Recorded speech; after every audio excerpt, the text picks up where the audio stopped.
when you're doing your decreases, you might notice that there's some gaps. Like when you do the increases, it's nice and tight, but then when you get to the decreases, you can get a lot of gaping. So to help with that, so I'm gonna do a decrease right here.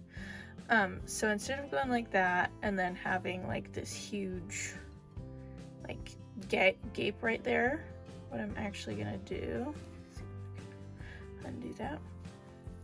So I'm gonna put in like I'm doing a decrease, and then you sort of fold, you just sort of fold this tight, not tight, just sort of fold that a little bit. So then when you do that, it keeps everything like right next to each other. And then when you do your single crochet, instead of just doing it like you would normally, I mean, you do kind of do it like normal, but you're gonna again do the same thing where you sort of scrunch these things together,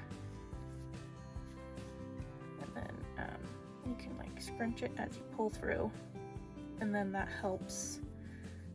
See, and even right there, sometimes even between like when I have only single crochets all the way around and no decreases, I'll still sort of squeeze the two stitches closer together.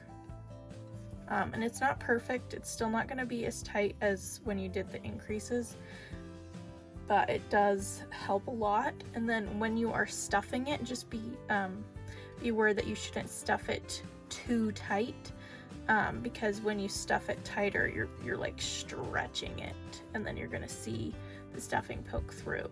So you want to stuff it just enough to where it's like you're not pulling the stitches apart to make like the giant gaps, because this isn't fabric, it is crochet, so there are holes. So you just make sure that you don't overstretch the holes. So I'm going to show you again. And sometimes I'll do it like this, sometimes you do it like this, just whatever feels right in the moment, I guess. So just sort of scrunch the pieces together, fold it up a little bit, and that puts makes it so there's less space between, I guess, when you're finishing off a stitch. Just sort of squeeze it together, and then those are going to be a lot closer together. You're not going to get the amount of gaping that you would if you didn't just sort of like fold it up between the stitches.